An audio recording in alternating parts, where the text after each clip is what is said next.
ರಾಜ್ಯಾದ್ಯಂತ ಸಂಕ್ರಾಂತಿ ಸಡಗರ ತುಂಬಾ ಜೋರಾಗಿದೆ. ದಕ್ಷಿಣಾಯದಿಂದ ಉತ್ತರಾಯಣಕ್ಕೆ ಪಥ ಬದಲಿಸುವಂತಹ ಸೂರ್ಯ ಈ ಸಂದರ್ಭ. ಗವಿಗಂಗಾಧರೇಶ್ವರ ದೇಗುಲದಲ್ಲಿ ಸಕಲ ಸಿದ್ಧತೆಗಳು ನಡೆದಿವೆ. ಈ ವರ್ಷದ ಸೂರ್ಯ ರಶ್ಮಿ ಸ್ಪರ್ಶ ಕ್ಷಣಕ್ಕೆ ಜನ ಕಾತರದಿಂದ ಕಾಯ್ತಾ ಇದ್ದಾರೆ. ಸಂಜೆ 5:14ಕ್ಕೆ ಗಂಗಾಧರನಿಗೆ ಸೂರ್ಯ ರಶ್ಮಿ ನಮಸ್ಕಾರವನ್ನ ಮಾಡಲಿರೋದು.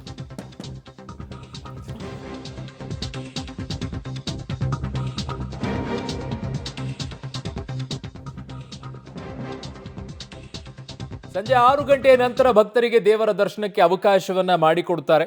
ಸಂಜೆ 5:17ಕ್ಕೆ ಶಿವಲಿಂಗಕ್ಕೆ ಸೂರ್ಯರಶ್ಮಿ ಚುಂಬನವಾಗುತ್ತೆ. ಈ ದೃಶ್ಯ ವೀಕ್ಷಣೆಗೆ ದೇಗುಲದ ಆವರಣದಲ್ಲಿ LED ವ್ಯವಸ್ಥೆಯನ್ನ ಕೂಡ ಮಾಡಿದ್ದಾರೆ. ಪ್ರತಿ ವರ್ಷವೂ ಕೂಡ ಸಂಕ್ರಾಂತಿಯ ಸಂದರ್ಭದಲ್ಲಿ ಸೂರ್ಯ ರಶ್ಮಿ ಬಂದು ನೇರವಾಗಿ ಕಿರಣಗಳು ಗವಿಗಂಗಾಧರೇಶ್ವರನಿಗೆ ಸ್ಪರ್ಶಿಸುತ್ತೆ. ಆ ದೃಶ್ಯಗಳನ್ನು ಕಣ್ತುಂಬಿಕೊಳ್ಳೋಕೆ ಸಾವಿರಾರು ಸಂಖ್ಯೆಯಲ್ಲಿ ಭಕ್ತರು ಆಗಮಿಸಿರ್ತಾರೆ. ಈ ಬಾರಿ ಅದರ ಸಂಖ್ಯೆ ಇನ್ನೂ ಹೆಚ್ಚಾಗುತ್ತೆ ಅಂತ ಹೇಳ್ತಾ ಇದ್ದಾರೆ. ಕಾರಣ ಹೊರಗಡೆಗೆಲ್ಲ LED ವ್ಯವಸ್ಥೆಯನ್ನು ಹಿಂದಿನ ವರ್ಷವೂ ಕೂಡ ಮಾಡಿದ್ದಾರೆ. ಕಾರಣ ಎಲ್ಲರೂ ಕೂಡ ದೇವಸ್ಥಾನದ ಒಳಗಡೆ ಹೋಗಿ ಆ ಸಂದರ್ಭದಲ್ಲಿ ನೋಡೋಕ್ಕಾಗೋದಿಲ್ಲ ಅನ್ನೋ ಕಾರಣದಿಂದಾಗಿ LED ವ್ಯವಸ್ಥೆಯನ್ನು ಹೊರಗಡೆಗೆ ಹಾಕಿದ್ದಾರೆ. ಅಲ್ಲಿ ಕುಳಿತುಕೊಂಡು ದರ್ಶನವನ್ನು ಮಾಡಬಹುದು. ಸೊ ಆ ನಿಟ್ಟಿನಲ್ಲಿ ಆ ವ್ಯವಸ್ಥೆಯನ್ನು ಕೂಡ ಈಗ ಗವಿಗಂಗಾಧರೇಶ್ವರ ದೇಗುಲದಲ್ಲಿ ಮಾಡಲಾಗಿದೆ.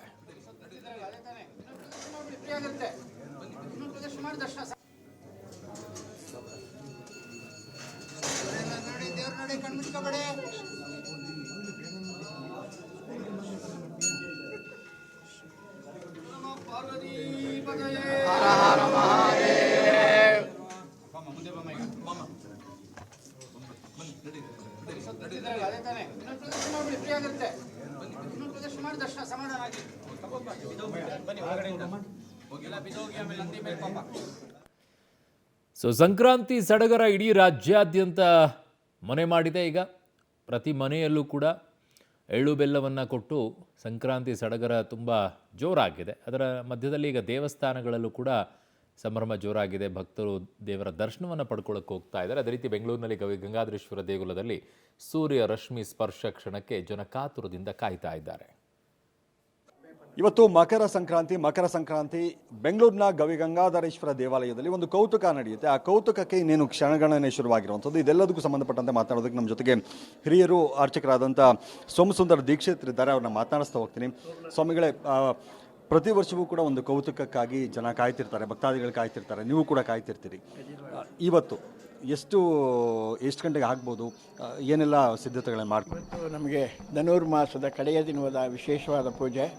ನಾವು 5:30ಗೆ ಅಭಿಷೇಕ ಶುರು ಮಾಡಿ ವಿಶೇಷವಾಗಿ ಮಂಗಳಾರತಿ ಅಲಂಕಾರ ಎಲ್ಲ ಮಾಡಿ ಈಗೆಲ್ಲ ಭಕ್ತಾದಿಗಳಿಗೆ ದರ್ಶನದ ವ್ಯವಸ್ಥೆಯನ್ನು ಮಾಡಿದ್ವಿ. ದರ್ಶನ ಆಗ್ತಾಯಿದೆ.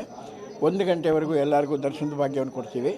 ಅದಾದ ನಂತರ ದಕ್ಷಿಣಾಯನದಿಂದ ಉತ್ತರಾಯಣಕ್ಕೆ ಪ್ರವೇಶ ಮಾಡೋ ಸೂರ್ಯ ಆ ಈಶ್ವರನ ಪೂಜೆಯನ್ನು ಮಾಡಿ ತದನಂತರ ಉತ್ತರಾಯಣವನ್ನು ಪ್ರವೇಶ ಮಾಡೋದು.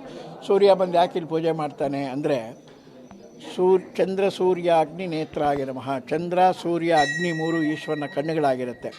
ಅಂತಹ ಕಣ್ಣುಗಳಾಗಿರುವಂಥ ಸೂರ್ಯ ಭಗವಂತ ತನ್ನ ಪಥವನ್ನು ದಕ್ಷಿಣಾಯನದ ಪಥದಿಂದ ಉತ್ತರಾಯಣ ಪಥಕ್ಕೆ ಪ್ರವೇಶ ಮಾಡುವಾಗ ಆ ಈಶ್ವರನ ದರ್ಶನವನ್ನು ಮಾಡಿ ಅವನ ಅನುಗ್ರಹ ಪಡೆದು ತದನಂತರ ಉತ್ತರಾಯಣ ಪ್ರವೇಶ ಮಾಡುವಂಥ ವಿಶೇಷವಾದ ದಿನ ಇವತ್ತು.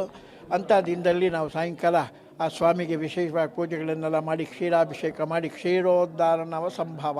ಸ್ವಾಮಿಗೆ ಎಷ್ಟು ನಾವು ಕ್ಷೀರಾಭಿಷೇಕ ಮಾಡ್ತೀವೋ ಅಷ್ಟು ವೈಶಿಷ್ಟ್ಯತೆ ತೋರಿಸುತ್ತೆ ಅಂತೇಳಿ.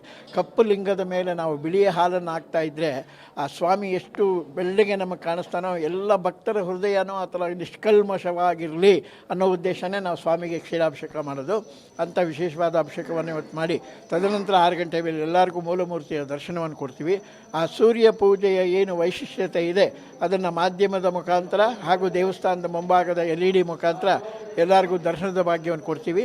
ಆಮೇಲೆ ಎಲ್ಲರಿಗೂ ಒಳಗಡೆ ಬಿಟ್ಟು ದರ್ಶನ ಮಾಡಿಸಿ ಸ್ವಾಮಿಗೆ ಅಭಿಷೇಕ ಮಾಡಿದ ತೀರ್ಥವನ್ನು ಎಲ್ಲರಿಗೂ ಪ್ರಸಾದದ ರೂಪದಲ್ಲಿ ಕೊಡುವಂಥ ವೈಶಿಷ್ಟ್ಯತೆಯನ್ನು ಏರ್ಪಾಡು ಮಾಡಿದ್ದೀವಿ. ಎಷ್ಟು ಜನ ಇವತ್ತು ಭಕ್ತಾದಿಗಳು ಬರುವಂಥ ನಿರೀಕ್ಷೆಯನ್ನು ಇಟ್ಕೊಂಡಿದ್ದಾರೆ? ಸಾಮಾನ್ಯವಾಗಿ ನಮ್ಮನೆ ಒಂದು 10ರಿಂದ 20,000 ಜನದವರೆಗೂ ಮುಂದ್ಗಡೆ ಬರ್ತಾರೆ. ಈಗ ನಿಮ್ಮ ಮಾಧ್ಯಮ ಬಂದಿರೋದ್ರಿಂದ ಎಲ್ಲರೂ ಅವರವ್ರ ಮನೆಯಲ್ಲೇ ಕೂತ್ಕೊಂಡು ಆ ಈಶ್ವರನ ದರ್ಶನ ಮಾಡಿ ಅಲ್ಲೇ ಓಂ ನಮಃ ಶಿವಾಯ ಹೇಳ್ತಾ ಇದ್ದರೆ ಅದೇ ಪುಣ್ಯ ಭಾಗ ಸಿಗುತ್ತೆ. ತದನಂತರ ಒಂದಿನ ಬಂದು ಈಶ್ವರನ ದರ್ಶನ ಮಾಡಿಕೊಂಡ್ರೆ ಅದು ಪೂರ್ಣವಾಗುತ್ತೆ. ಪೂರ್ಣಾಯ ಪೂರ್ಣಮಾದಾಯ ಪೂರ್ಣಮೇವಾವಶಿಷ್ಯತೆ. ನಾವು ಮನೆಯಲ್ಲಿ ಕೂತ್ಕೊಂಡಿದ್ದಾಗ ನೀವೇನು ಮಾಧ್ಯಮದಲ್ಲಿ ತೋರಿಸ್ತಾ ಇರ್ತೀರಾ ಅದನ್ನು ನೋಡಿ ಅಲ್ಲೇ ನಮಃ ಶಿವಾಯ ನಮಃ ಶಿವಾಯ ನಮಃ ಶಿವಾಯ ನಾವು ಎಷ್ಟು ಹೇಳಿರ್ತೀವಿ ಅದೆಲ್ಲ ಕೌಂಟ್ ಆಗುತ್ತೆ. ಅದಾದ ನಂತರ ಒಂದು ದಿನ ಬಂದು ನೀವು ಈ ವಾರದಲ್ಲಿ ಯಾವತ್ತಾದರೂ ಬಂದು ಈಶ್ವರನ ದರ್ಶನ ಮಾಡಿ ಆ ಪೂರ್ತಿ ಪುಣ್ಯ ನಿಮಗೆಲ್ಲ ಸಿಗಲಿ ಅಂತೇಳಿ ನಾವು ಮತ್ತೊಮ್ಮೆ ಈಶ್ವರನ ಹತ್ರ ಪ್ರಾರ್ಥನೆ ಮಾಡೋಣ.